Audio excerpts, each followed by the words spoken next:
I've been told you know your way around the Reach, but I'd wager you're not from here, are you? The giant bearded Nord tapped the side of his massive nose. I can smell these things, you know. They say the Reach has got a way of sinking its roots into you and not letting go. What's your story, Breton? High Rock?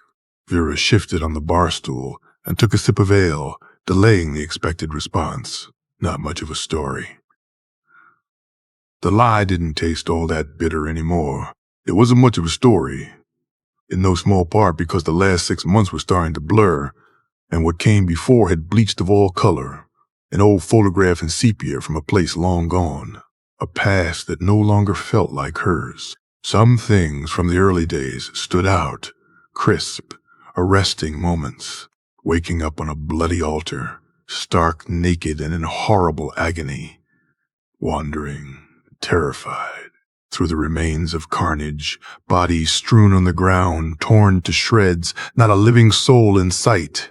Then, later, hiding from rough-looking types who roved the hills and crags, she couldn't tell at first whether they were hunters or brigands, or whether there was a difference.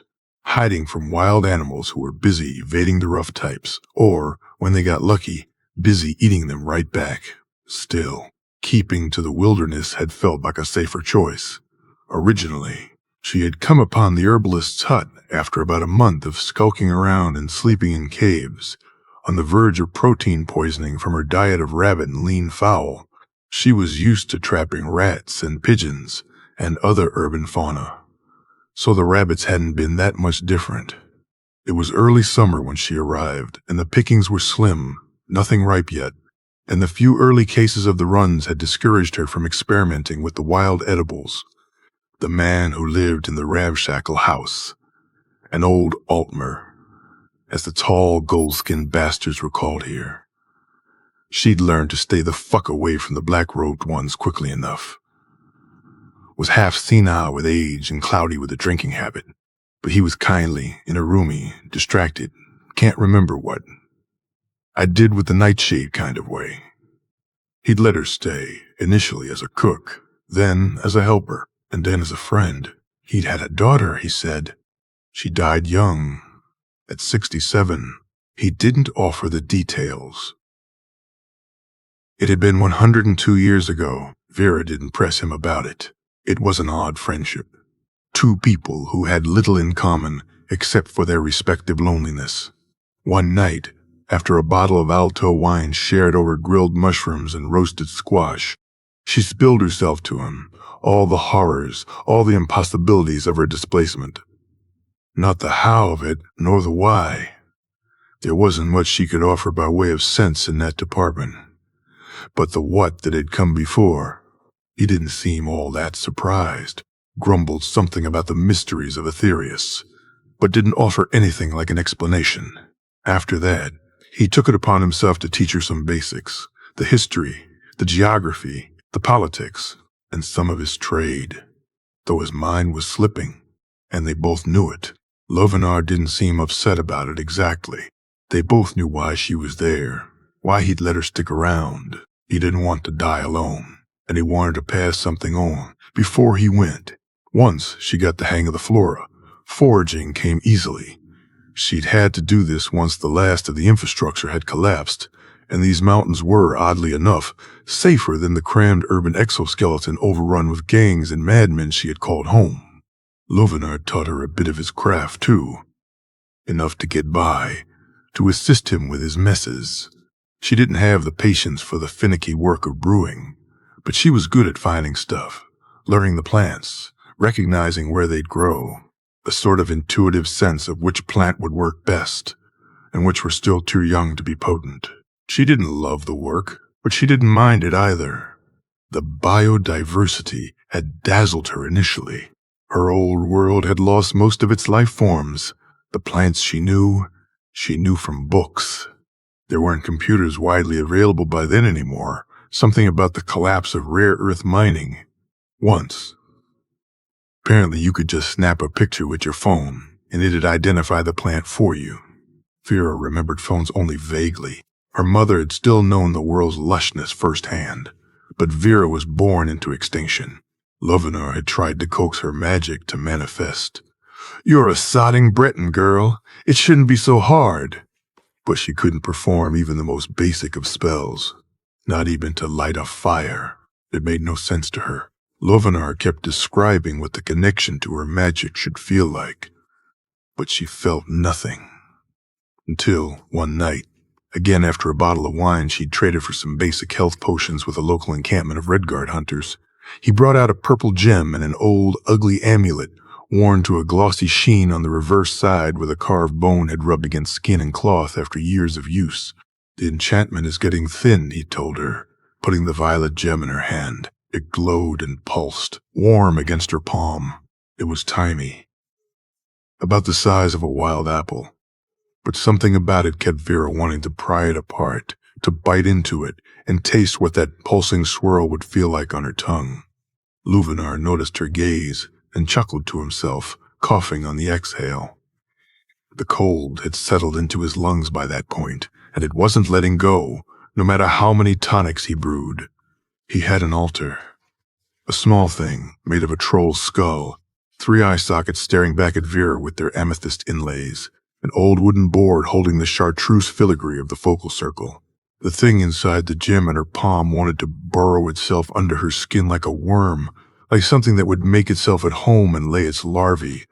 Part of her wanted to reach for it, to make room, to welcome it into herself. An almost motherly feeling. "Yes," Lovenar said then. "You can feel it, can you not?" Vera had swallowed around the tightness in her throat. Yes, she could. And what to do with it, too, even before Lovenar offered his explanation. The faint trace of the amulet's previous occupant had left a kind of structure behind it. It was almost empty, like a half-forgotten village, half abandoned, where no one but the old people lingered. In her past life, Vera sought out places like that once she escaped the city. They offered a kind of muted, overlooked safety.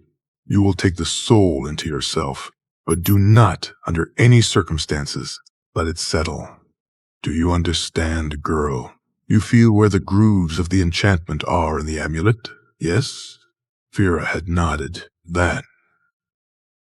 And what it was for, too. She felt it a bit with plants as well. Vague and faltering and barely there at all. Lovenar claimed that she should be able to know a plant's use even if she had never seen it before, to intuit it if she could just reach into it. Something about how plants too connected to everything else. "It'll come in time," he reassured. Vera was doubtful on that account. He was mistaking his inhuman lifespan of accumulated expertise for intuition, but with the amulet. That elusive insight was there. A rush of images. A warm cloak on a chilly night. The crackle of a hearth fire when the wind outside howled. A cup of steaming spiced wine. The cloak was worn thin, and the fire had dwindled, and the wine had cooled. "It's a frost enchantment," she said, muzzy with the realization of her own sudden certainty. Lovenar had smiled his crinkly smile, pleased that he could finally give her something to take with her, into a future from which he would fade. The frost amulet had saved her life that winter.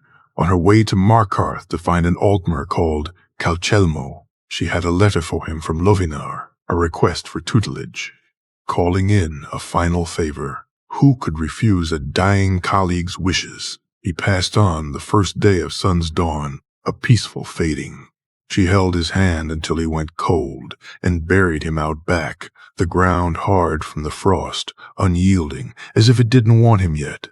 The icy wind smeared the tears on her cheeks. Then Markarth, her first terrified night in the great stone city carved into the mountainside, with its constant rumble of water and subterranean Dwemer machinery mimicking the sound of traffic. Back in her early childhood, when there still was any traffic to speak of, silver and blood and something nasty brewing under the surface. The first day, there'd been a forsworn attack, and the guards had harassed her. An unfamiliar Breton in a city of conspiracy and plots.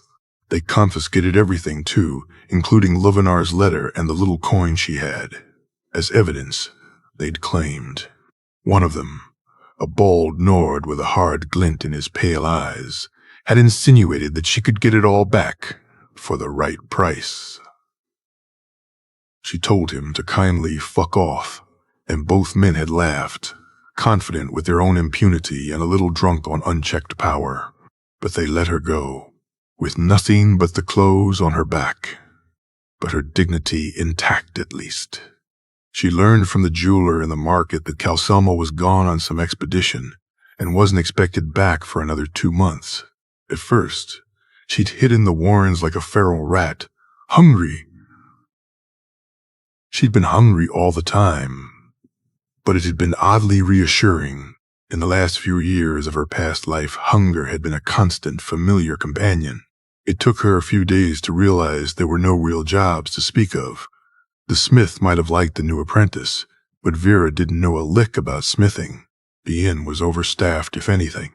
Lovenar had taught her to read, but her writing was still slow, the unfamiliar alphabet confusing in its repetitiveness, in the subtle nuances of its calligraphy, which she kept getting wrong.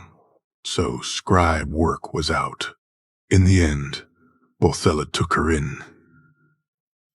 What was one more stray Breton lugging around unchecked baggage full of heartbreak and secrets? It was better than the alternative, which boiled down to 2 things really: cracking rocks or servicing the men who cracked rocks. Vera liked the old woman's approach to the craft, her crass practicality, her sardonic wit, her cynicism. Miri had the potion work well in hand, but they needed a forager, and Vera had offered, eagerly, before they'd turn her out. She brought a sack of glowing mushrooms she gathered in one of the abandoned mines, to show her willingness to crawl around underground and put herself in harm's way if needed. Bothella had given her a once-over.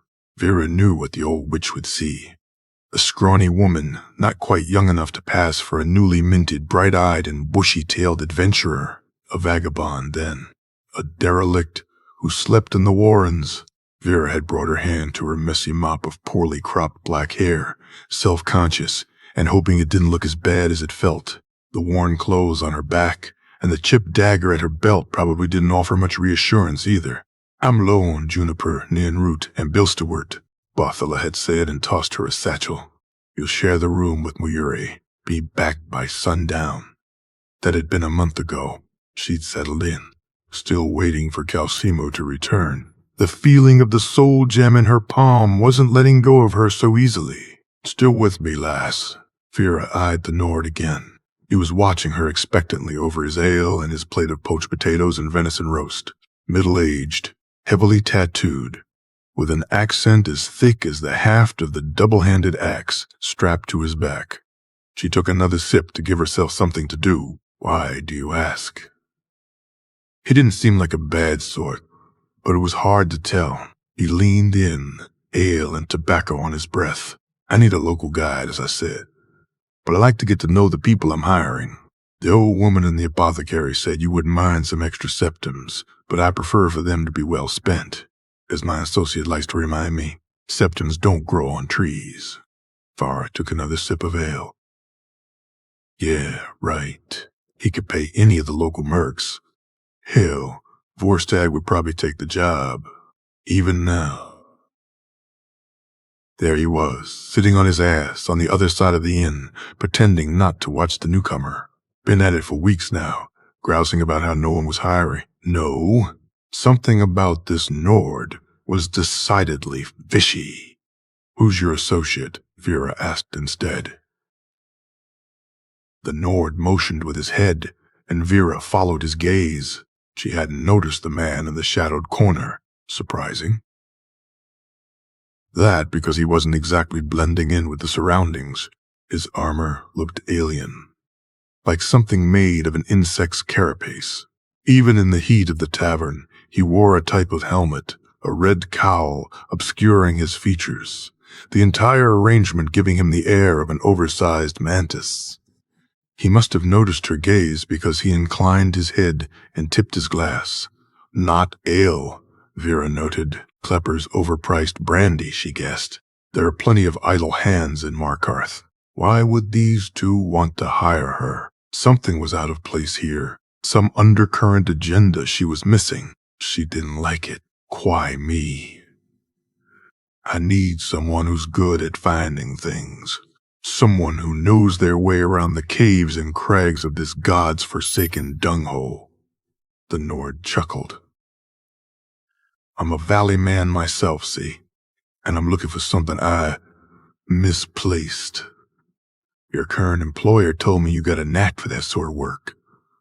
He huffed good-naturedly and fished around in his satchel until he procured a pipe. He lit up, letting the pungent smoke drift off towards the rafters. Won't lie.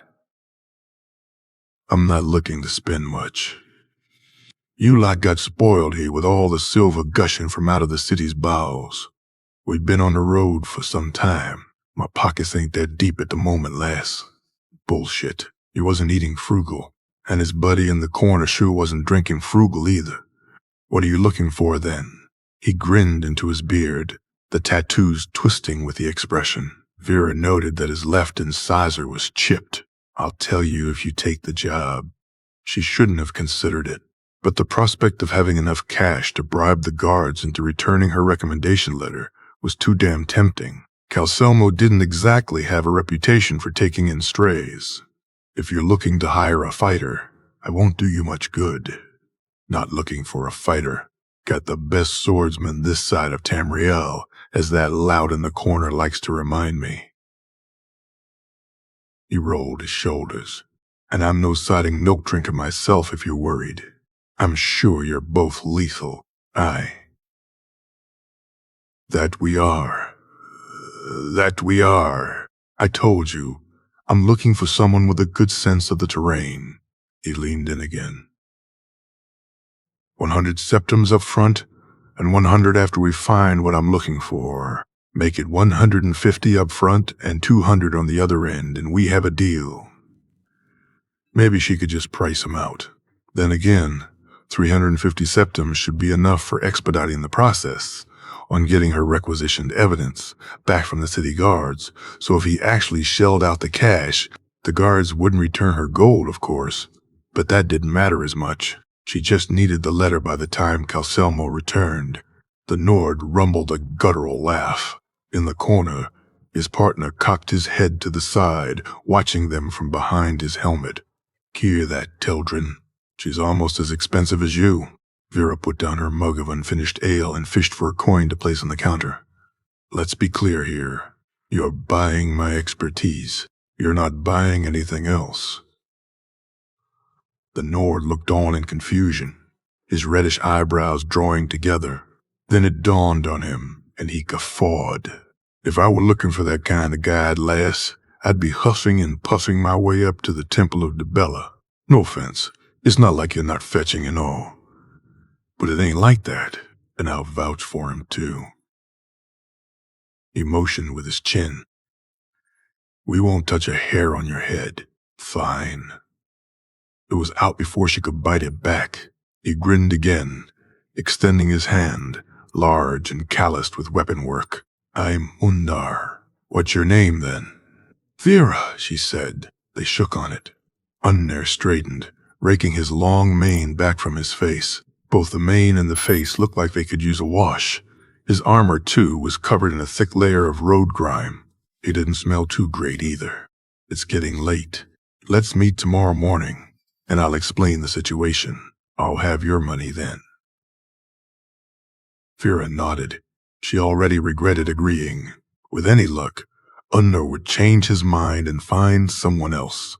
Ciro, Oblivion, take you. Don't just lurk there like some sodding chorus. Come greet our new partner.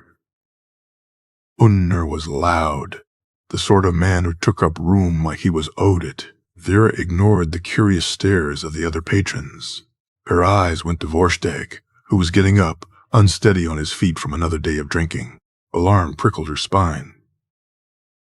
Vorstag could get a tad unpredictable when he felt slighted, which was most of the time when he was drunk, He stared at her with an unpleasant leer.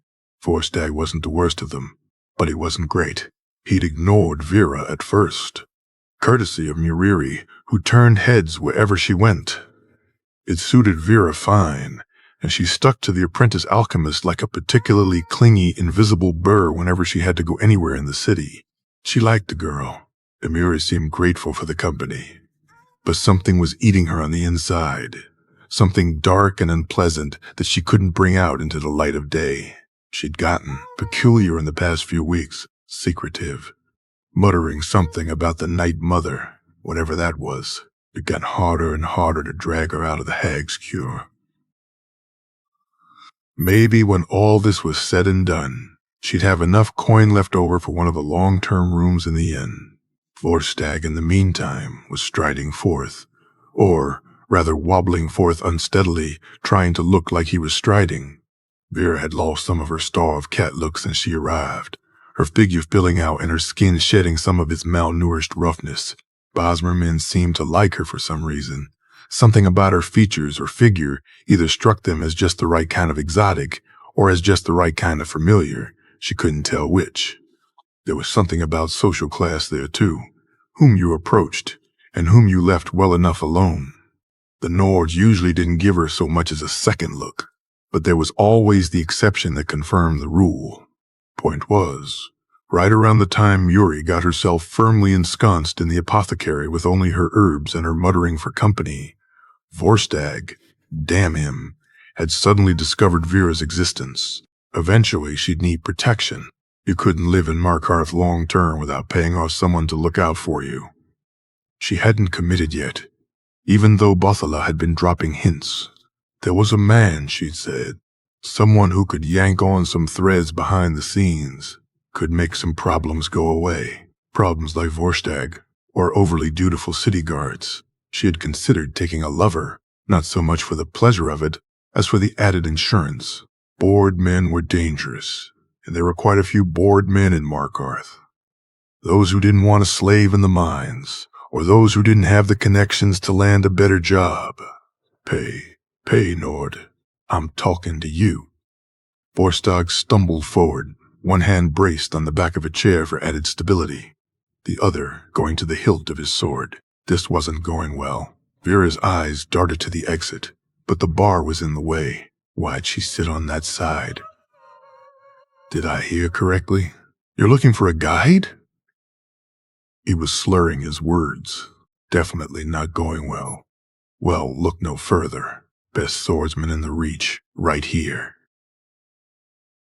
Unnar looked him over, and if I ever find myself looking for a swordsman, I'll make sure I come right to you, friend. A warning had crept into his voice, something hard beneath the earlier conviviality. Right now, I have other needs. Vorstag's leer went oily. Oh, I bet you do. Hate to be the bearer of bad news then, but I think she overcharged you. Isn't that right, doll? They were drawing eyes in earnest now, the other patrons shuffling in their seats for a better look at the prospective entertainment.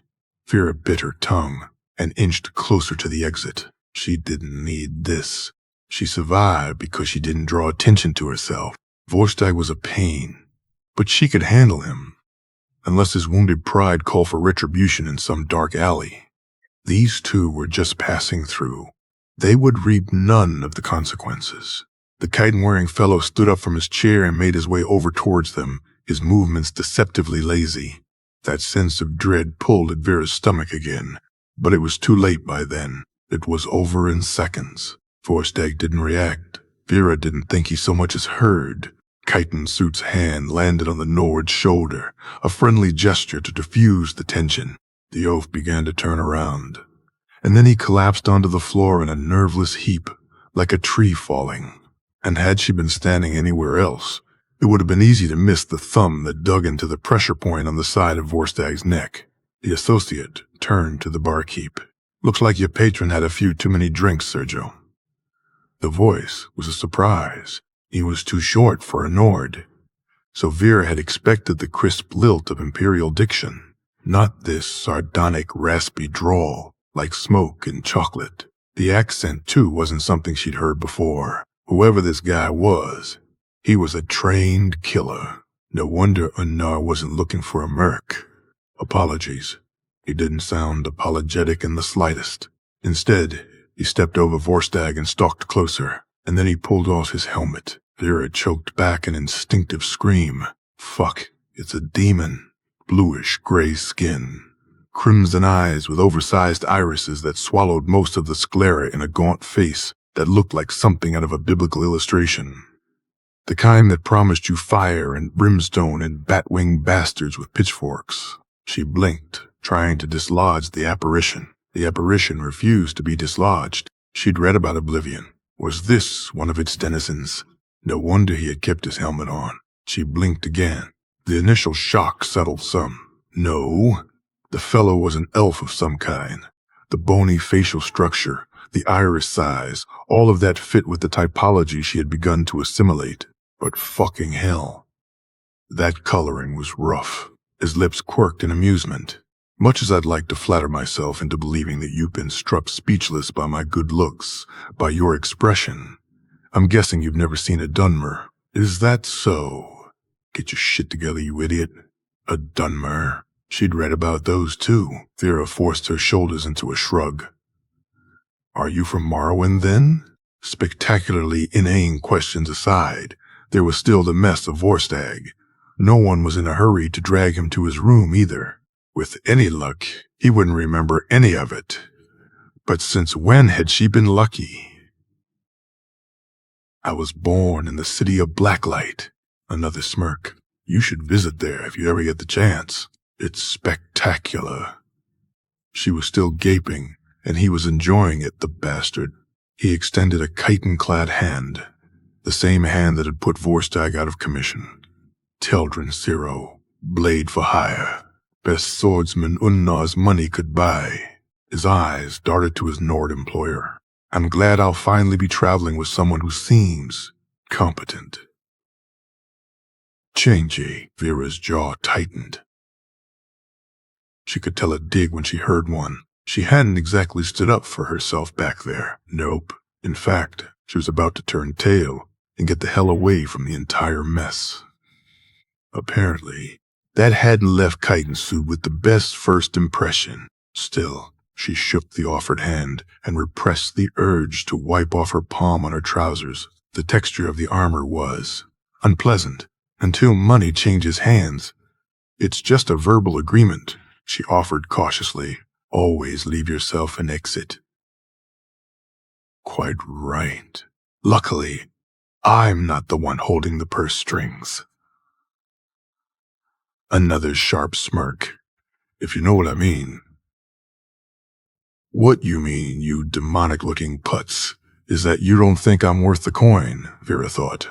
And maybe the coin wasn't worth the trouble either. There was still something off about this entire proposal. Oh, quit hassling the girl, Teldrin. Or have you forgotten that the guide was your idea? It was, at that. He propped himself on the bar stool Vera had vacated earlier. I hope you're as good at finding things as your employer claimed. He lifted the unfinished mug of ale Vera had abandoned and brought it to his lips. Aside from trouble, that is. Vera narrowed her eyes. There was something beneath the lazy sarcasm. Something like a warning. Nope. Whatever this was, it wasn't worth the coin.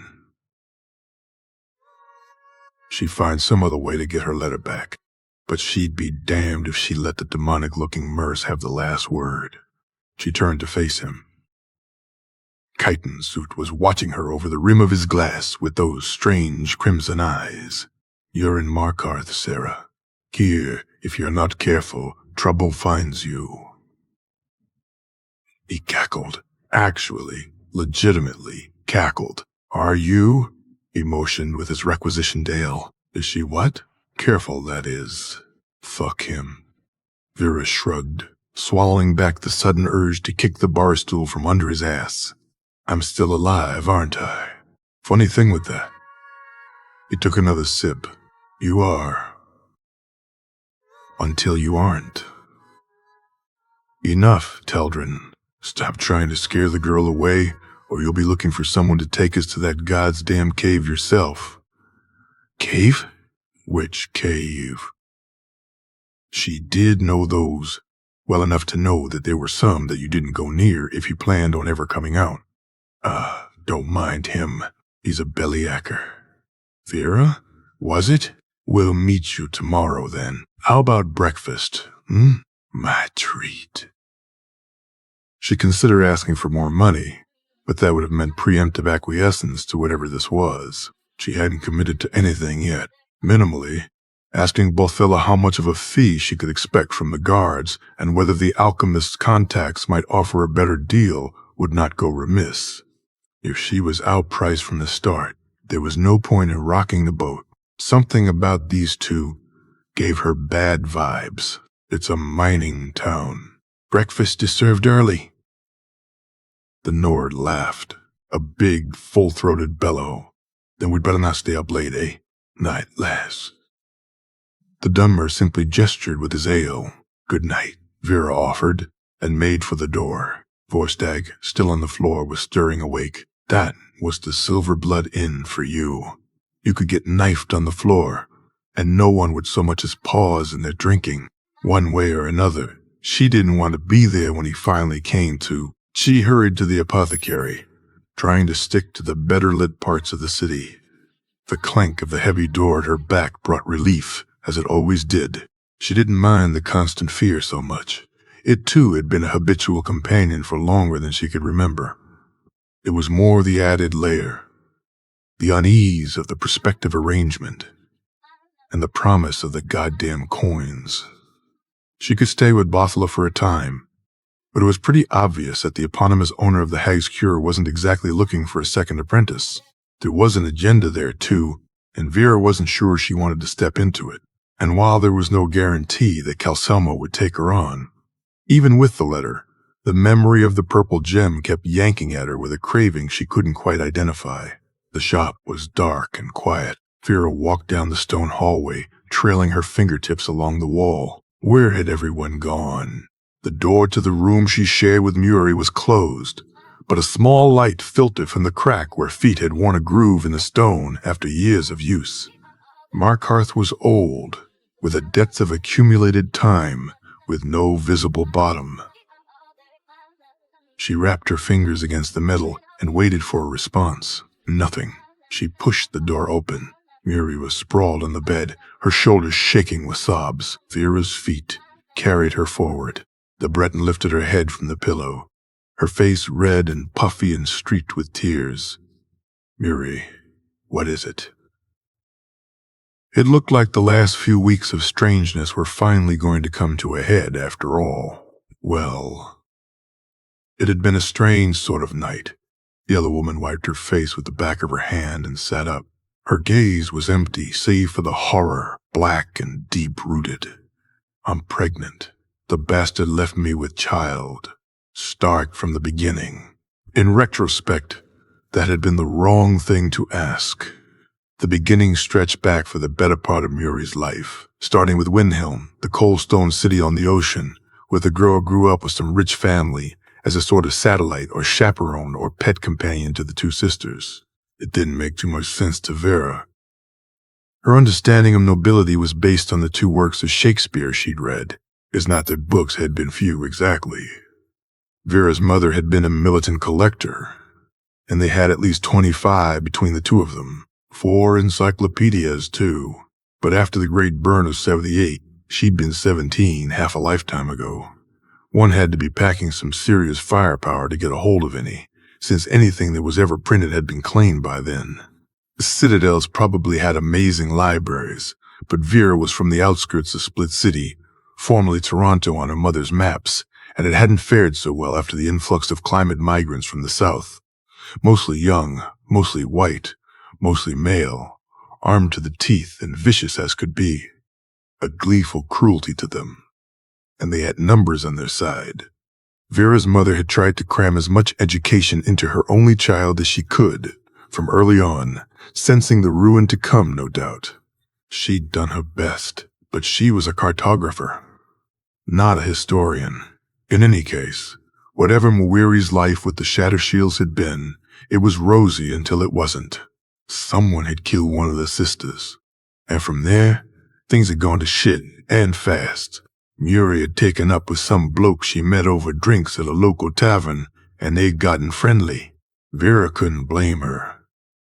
Sometimes, these kinds of comforts were all you had, and you leaned on them because there was nothing else to carry your weight.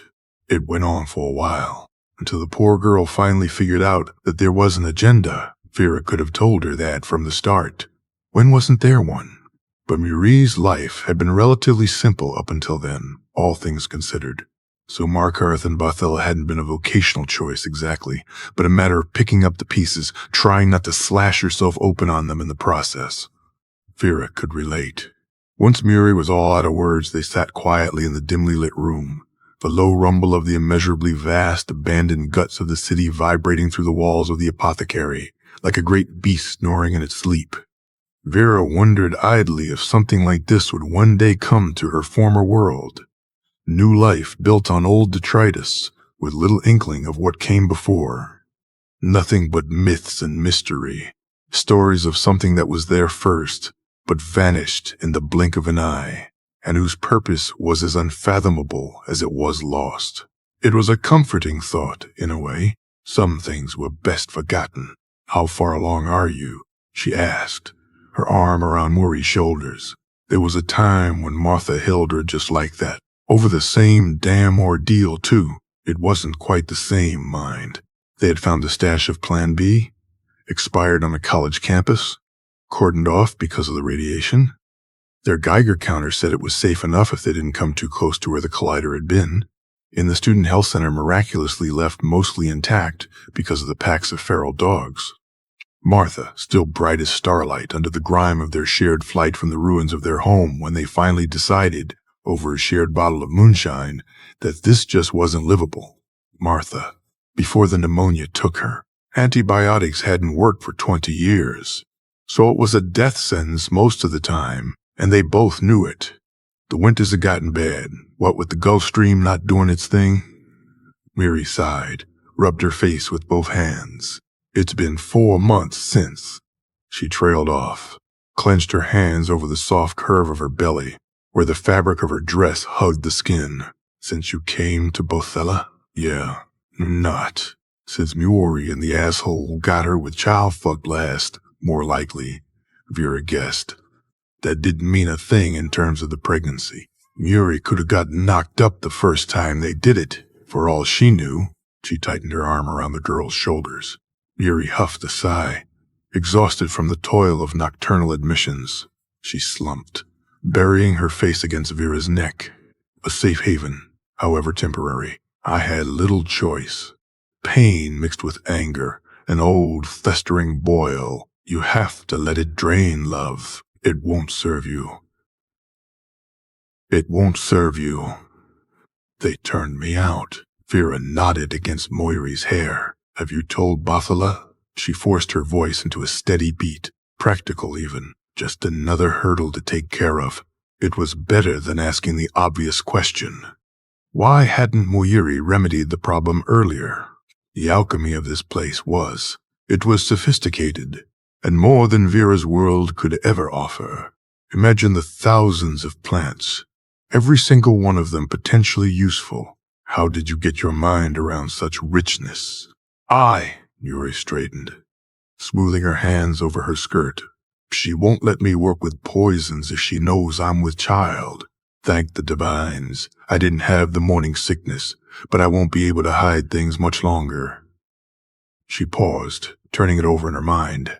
And without the poison work, that's as many as 6 orders out of 10. At least, Vera hummed in agreement. Over the past month, she'd gotten the sense of how Bothella ran her business, based on the ingredients she'd been tasked with bringing back. You had your love potions, aphrodisiacs and stimulants, some vasodilators too, she guessed, mostly bought by the wealthier men of Markarth. Bothella liked to joke about how it gave them a bear's temper, but the joke was only a thin veneer that made the underlying truth easier to swallow. The violence of Markarth ran deep as its vessels of blood and silver. Then you had the restoratives, but those were cheap. Not because the ingredients were easy to procure, but because Bothella had an ethics, a sliding scale that made the basic potions, the stuff that cured the colds and the fevers and the bruises and scrapes, easy to purchase even if you didn't have much gold clinking in your pocket. Mining town and all that. And then you had the poisons. It wasn't like the poisons you'd think. Not the stuff that might kill you outright after one sip or tainted wine. Not like in the stories. No, poisons were subtle. Clinically induced ulcer. Clinically induced kidney dysfunction.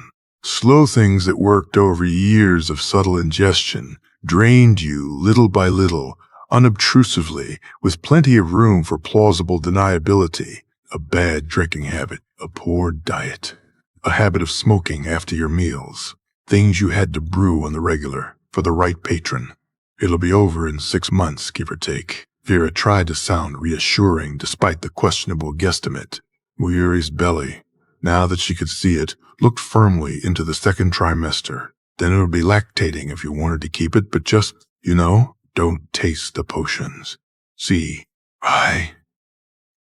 Muri's gaze turned distant, trained on a murky future she couldn't see through.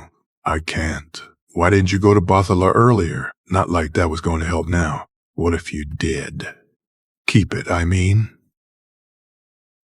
Muyuri shook her head vehemently, and then slumped against the wall, drained and lost. Now, this is Markarth B, and I haven't got the money to raise a babe, not even if I work myself to the bone. Barthela pays me what she can, but Barthela's business was doing all right. But they weren't exactly rolling in gold, what with Yngvar coming by every few days to skim off the top. Unless someone took it upon themselves to overthrow the Silver Blood stranglehold on the place, things weren't likely to change in the immediate future. Fair was fair. Markarth was a shithole, as pitiless as any place she'd known, just more organized about it. But Muri hadn't done anything to rid herself of the pregnancy either, despite having the means. There's more to the world than Markarth. How much would you need to start over somewhere else? Muri considered. I don't know. Right now, I can't even afford the carriage, never mind setting up in a new place. She nestled closer with an exhausted sigh. If I'd known half the alchemy I know now when I met Elaine, I wouldn't be in this mess. That's what galls me the most. She huffed a laugh, shaky, bitterly sardonic. If you knew half of what you know now, you'd have told this Dufant character to go jump into the sea of ghosts.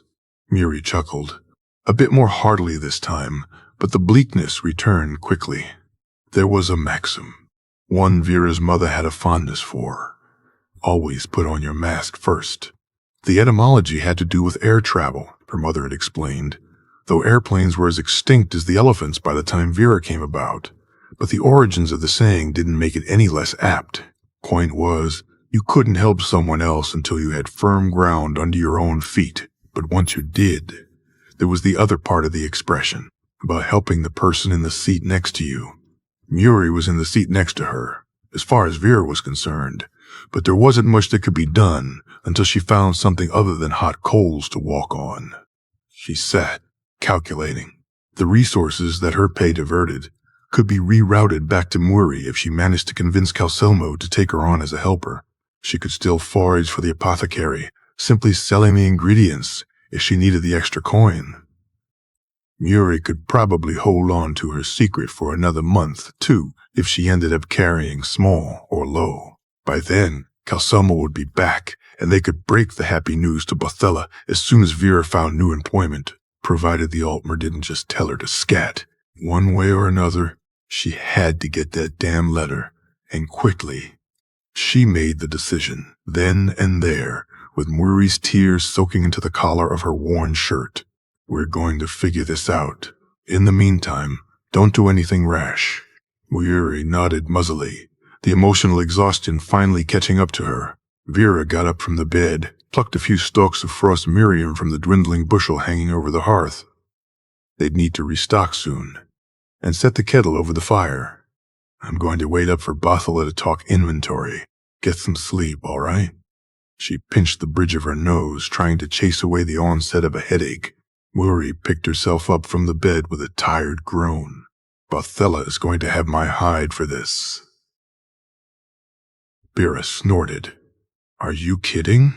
She will grandmother you within an inch of your life once she knows, so best prepare yourself. Barthella's cynical carapace was mostly that. A defense against a world that kept trying to eat you. Beneath all the spikes and the chitin, the old woman was a softie. Mara, preserve me. I hope you're right. Vera watched Mwiri walk out of the room, presumably to the privy. Yep, another month. And it was definitely going to start showing. And speaking of chitin, she had work to do if she was going to take up Unnar and his demonic-looking Dunmer sidekick on their dubious proposal. By the time Bothella returned, Muri had gone off to bed, and Vera had taken up the entire counter with her maps. With most of the satellites reduced to floating junk without anything to receive or interpret the data they still broadcasted, cartography had been one of Vera's most essential skills. She started mapping the Reach early on, while Lovenar was still alive. The old herbalist had supplied her with charcoal and parchment readily enough, his initial puzzlement at the contour lines Vera used to approximate elevation seating way to a sort of grumbling curiosity, then appreciation. Once he got the hang of the representational conventions she used, his short-term memory was shit, but when it came to abstract stuff, the old mirror was sharp. He helped her fine-tune, correcting mistakes, filling in the blanks, adding layers of history to the topography. Vera's foraging had provided the rest. Umne had mentioned a cave. There were caves and caverns aplenty. The Reach was mostly limestone, a watery mess of underground erosion and man-made expansions on said erosion, of mines and karsts and Dwemer tunnels reaching into the mountain's bowels. Trouble was, most of them were occupied by all sorts of unpleasantness. What's this, girl? Are you planning an invasion?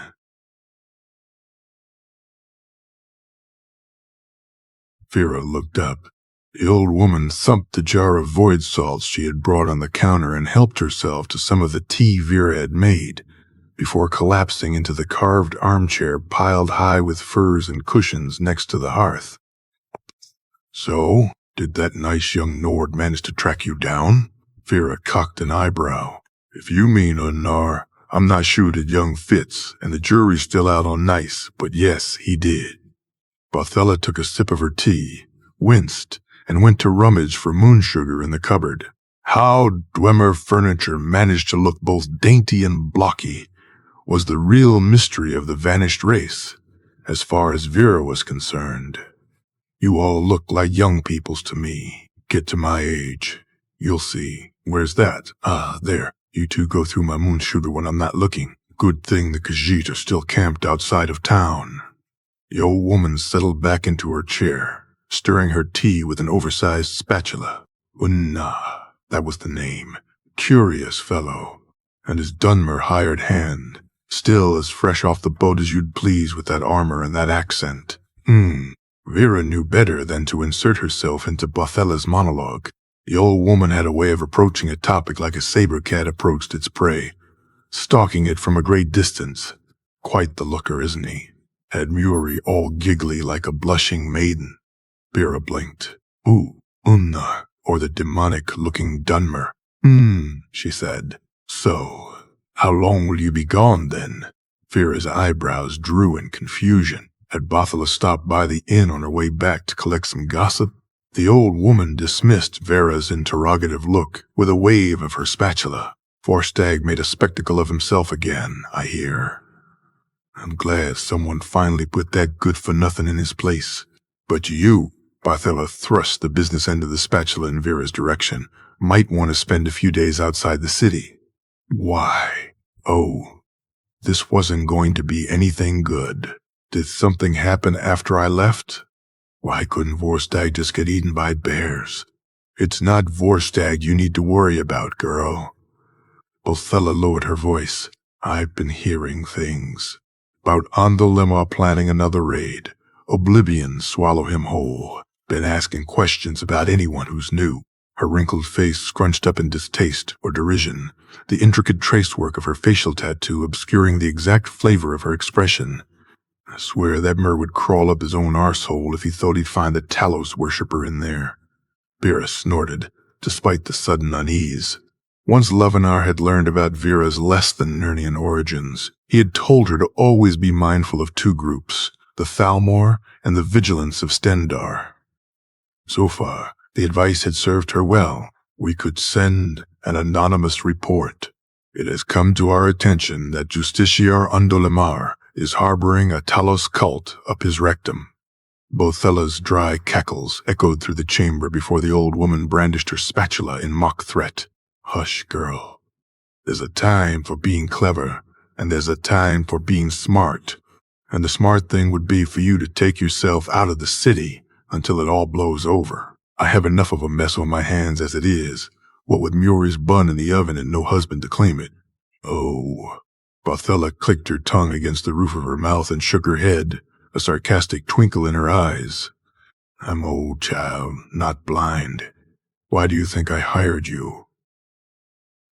Don't get me wrong now. You turned out to be a good investment. I wasn't lying to that Nord when I said you have a knack for finding things. But this is Markarth. We watch out for our own. Vera nodded. That much made perfect sense. So, that brings me back to that Nord and whatever he's looking for. How much did he offer to pay you? 350. Bothella quirked her brow. I haggled a bit. High price for a guide. Whatever he's looking for, it must be worth more to him than his gold. And what do you plan on doing with all that coin once you have it? If I have it, Vera thought, I want to pay off the guards and get Lovenar's letter back. Do you think it'll be enough? She sighed, rubbing her forehead. The headache wasn't going away. She needed sleep if she was going to meet Unnar for breakfast. The night wasn't getting any younger, closer to 500, unless you sweeten the deal. Though who knows? Perhaps the child god will find himself in a helpful mood. They won't hand it over with a pretty please, that's for sure. The alchemist paused, ruminating, thought about what I mentioned. Might cost you less than the guards. Ah, yes, Bothella's mysterious contact. There it was again. I have a feeling it'll still cost me, just not in septums. At least with coins there are no strings attached. Bothella sighed. There are always strings attached, child. I can offer you a roof until you don't need one, but I'd sleep better if you had more than an old woman and a pregnant girl watching over you. You're still set on badgering that old Alt Makadra once he's back? The memory of the soul gem tugged at Vera again, a phantom warmth in her palm. Yeah, he's no sweep roll, that one. Cantankerous old bat. Bothella stretched and set aside her empty cup. Vera grinned. I have some practice with that. You've been training me well. Watch that sharp tongue of yours, child, or the Hagravens might get it. Bothella tutted, her bony shoulders shaking with chortles. Vera folded her maps and stuffed them back into her knapsack. Bothella, what did you think of Unnar? Really? Something about him feels strange. You won't find 350 septums under a rock on the road is what I think. I'd lend you the money myself if times weren't so lean. The old woman leaned forward.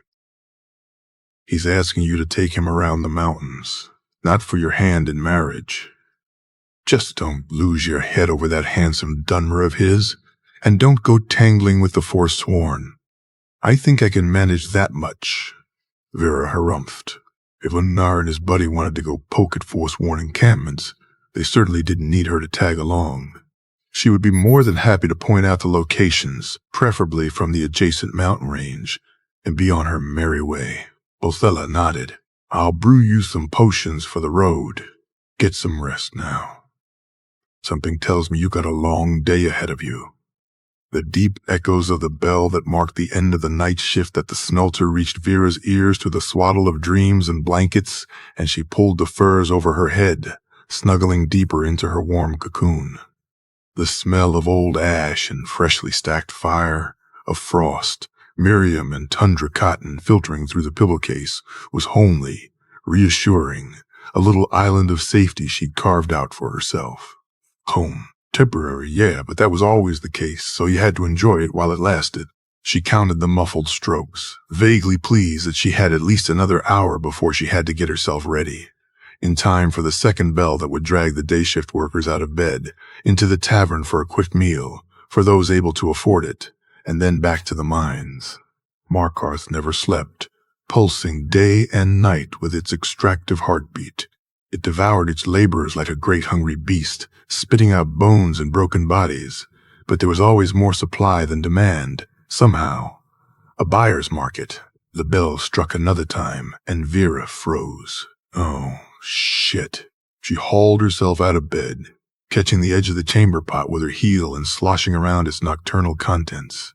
Stumbled around in mute panic, trying to pull on her clothes, tripped outright over her boots, and almost went sprawling, but caught herself. And then forced herself to stop. Breathe. You're fine. Everything is fine. Everything is fine. The old, ingrained panic of sudden flight. Of mornings just like these where you thought you had found safe harbor. Until the telltale crackle of approaching gunfire receded with her breaths. That world was behind her. Unne wouldn't melt. He could wait for a bit while she got herself ready, and if not, then perhaps he didn't need her help all that much. If fate wanted to take the lure of coins out of her hands, then maybe that was for the best. With any luck, the Nord had already found someone else to take him traipsing around the countryside. Still, Vera put on her traveling gear. The mismatched pieces of armor she had bought or bartered from huntsmen were aesthetically underwhelming, but they were sturdy and practical. The bow, though, was a jewel. Light as a feather, supple, the yew polished to a warm, creamy glow, and soft as velvet to the touch. A parting gift from a Bosmer hunter she met on the road to Markarth. It was convenience and safety at first, but he'd grown sweet on her. Just sweet, too, in a slightly monosyllabic, taciturn kind of way. But what his tongue lacked in eloquence, it made up in other skills. He was headed somewhere out west, some village, Riverrun or Riverwood, and they traveled together for 2 weeks, in the worst blizzard Vera had ever seen. "You're not going to ask me to come with you?" She'd teased, in the relative warmth of their shared tent, her hands snaking down the hard planes of his abdomen, following the trail of coarse hairs until he tensed with a groan, the bronze skin over his chest breaking out in goosebumps. He tightened his arms around her. "If I did, would you say yes?" There was a sadness to him. They both knew the answer. "I'm getting old, V. I want to settle down somewhere, have a roof over my head in the winters." She laughed, rolling over him, his hands on her hips guiding her in place. "Want to tell me about your arthritis too, old man?" He had chuckled, a boyish grin in a face that wore its years without apology. "I'll show you arthritis." He had taught her to shoot, putting unnecessary mileage on his journey, little excuses for the detours. Once, a lifetime ago, Dima had shown her how to handle a sniper rifle. It wasn't the same. The bow was a hell of a lot more work. But some things carried over. She hooked the unstrung bow to her pack and hurried into the common room. Bothella greeted her with a curt head shake and a satchel thrust in Vera's direction. The old woman was in the middle of helping a customer. Gordsa, her apron stained with soot and the back of her dress streaked with the sweaty work of the forge, was grousing about the idiot apprentice. It was, as far as Vera could tell, a sort of hobby. Vera waved at the Orsimer Smith and snatched the proffered satchel from Bothella's outstretched hand. "Should last you for a week. Don't get yourself killed. Give me some canis root on your way back." "Where's Muyuri?" Bothella's eyes darted from the scale she was using to weigh Gortza's order of fire salts. "I sent her to the Khajiit. That moon sugar won't restock itself. Perhaps she could catch Muri on her way out of town." If Unnar and his sidekick were set on leaving the same day.